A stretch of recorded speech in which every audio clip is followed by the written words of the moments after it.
राम जी बड़े भय और दशरथ जी के मन में राम जी के बड़े होते ही विवाह की चिंता हुई और विवाह के बारे में सोच ही रहे थे। तब तक खबर मिली क्या विश्वामित्र जी के मन में आया बिना राम जी के निशाचरों का नाश होने वाला नहीं है। क्या किया जाए, चलो राम जी को मांगने चलते हैं। किसके यहाँ? दशरथ जी के घर। तुरंत विश्वामित्र जी अयोध्या आए और अयोध्या में खबर दी, जाओ दशरथ को खबर करो हम विश्वामित्र आ गए। राजा ने खबर सुनी, तुरंत दशरथ जी ने विश्वामित्र जी को प्रणाम किया, महाराज आपकी जय हो, चरणों को पखारा।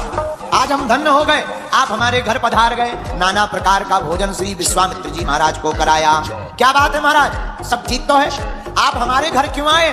हम कोई आज्ञा दे देते, हम दर्शन करने चले आते। हम भले ही राजा हैं पर आपके चरणों के दास हैं। गुरुदेव को घर पर आने की क्या जरूरत? आप हमें आज्ञा करते, हम आशीर्वाद लेने आ जाते। क्या बात है? तब राजा से महाराज विश्वामित्र जी ने कहा, हे दशरथ जी, हमको राक्षस बड़ा सताते हैं, अनुष्ठान नहीं करने देते, विघ्न डालते हैं, हमारे हवन कुंड में हड्डियां डाल देते। तो राजा दशरथ जी बोले, महाराज बताओ क्या करें, सेना भेज दें, हम चले?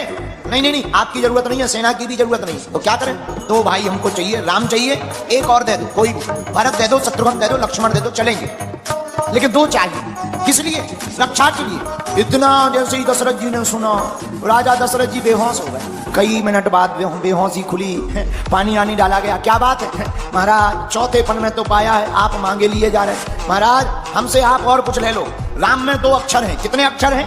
रा और माँ, राम, दो अक्षर हैं। और राजा दशरथ जी ने दो अक्षर की बहुत सी चीजें बताई विश्वामित्र जी को। महाराज एक काम करो, मांगहु भूमि, दो अक्षर, धेनु, दो अक्षर, धन, दो अक्षर, कोसा, दो अक्षर। महाराज प्राण भी दो अक्षर के हैं। तुम धेनु मांग लो, भूमि मांग लो, धन मांग लो, कोष मांग लो, यहाँ तक कि हमारे प्राण मांग लो, पर राम देते नहीं बनत गोसाई। राम देते हुए नहीं बनता। हम सब कुछ दे सकते, राम नहीं दे सकते। आंखों से आंसू बहाने लगे। सभी बेटा हमें प्राणों से प्रिय है, लेकिन राम हम नहीं दे सकते, मर जाएंगे, राम नहीं देंगे। यहाँ पर कई कथाकार कहते हैं कि दशरथ जी ने महात्मा की बात क्यों नहीं मानी, ये तो महात्मा प्रेमी है, संतों की आज्ञा का उल्लंघन नहीं करना चाहिए, दे देना चाहिए। इसके पीछे एक कारण है। क्या? देवासुर संग्राम में जब दशरथ जी गए थे तो बेहोश हो गए थे। उसी समय जटायु जी ने अपने पंखों से हवा करके दशरथ जी को जगाया, प्राण बच गए दशरथ जी के। और जब प्राण बचे तो दशरथ जी जटायु जी से बोले, मांग लो हमसे, क्या चाहते हो? जटायु जी बोले, अब हमें क्या चाहिए, हम तो पक्षी हैं। नहीं नहीं, मांगो मांगो, तुमने हमारे प्राण बचाए, मांगो। तो श्री जटायु जी थे ज्योतिषी, और जटायु जी ने दशरथ जी की तरफ देखकर पढ़ा, इनके भाग्य में 4 संतानें हैं, और जो बड़ा बेटा होगा वो कोई और नहीं, पूर्ण परब्रह्म परमात्मा ही इनके घर पर बेटा बनकर के आएगा। तो श्री जटायु जी ने कहा मुस्कुराते हुए, दशरथ जी अगर देना हो तो तुम्हारे कोई संतान नहीं है, लेकिन हम तुम्हें वचन देते हैं तुम्हारे 4 संतानें होंगी, लेकिन अगर तुम्हें देना ही है तो बड़े बेटे पर हमारा अधिकार हो, यह वचन हमको चाहिए। दशरथ जी ने सोचा हमारे संतान तो है नहीं है, महाराज हमने दिया। वही बात आज दशरथ जी को ध्यान आ गई कि हमने बड़े बेटे पर अधिकार तो जटायु जी को दे दिया था, अब उनसे बिना पूछे हम कैसे दे दें। अब वशिष्ठ जी ने सोचा मामला गड़बड़ है, कहीं बाबा नाराज ना हो जाए, मामला उल्टा हो जाए, क्या किया जाए। वशिष्ठ जी ने कान में समझाया दशरथ जी को, राजा आप कह रहे थे बच्चों की शादी हो जाए, दे दो इन्हें जोड़ा से, ये जाएंगे 2 आएंगे 4। बोले मतलब? अरे बोले दे दो दे दो दे दो, मुनि महात्मा है, चलते फिरते रहते हैं, चलते फिरते महात्मा है, विवाह हो जाएगा।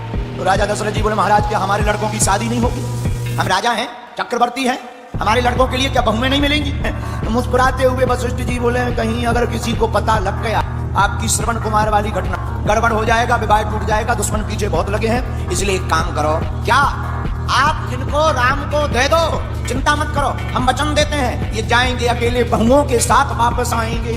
अच्छा अब विचार किया, राम जी के साथ किसको दिया जाए? बोले राम जी के साथ लक्ष्मण जी को दिया जाए। विश्वामित्र जी लेकर जाने लगे, मानो विश्वामित्र जी ने महानिधि पाली हो, श्याम गौर श्री राम और लक्ष्मण जी को लेकर के चल पड़े। आगे जैसे ही वन में ले जाने लगे, उसी समय एक आश्रम, एक वन दिखाई पड़ा, वन में एक भयंकर राक्षसनी मिल गई।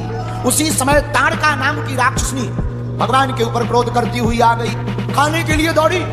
विश्वामित्र जी मुस्कुराते हुए बोले, राम घबराना नहीं, और स्त्री समझकर छोड़ मत देना, ये बड़ी पापनी है, इसने इस वन को उजाड़ दिया, इसलिए कृपा करके इस राक्षसनी का वध कर दो। राम जी बोले, गुरुजी आज्ञा है? बोले आज्ञा है। राम जी ने एक ही बाण में ताड़का का वध कर दिया, और जैसे ही बाण लगा सोई हो गई राम नाम। वीडियो अच्छी लगी हो तो वीडियो को लाइक करें और चैनल को सब्सक्राइब करके बेल नोटिफिकेशन को ऑल पर सेट करना ना भूलें। जय श्री राम।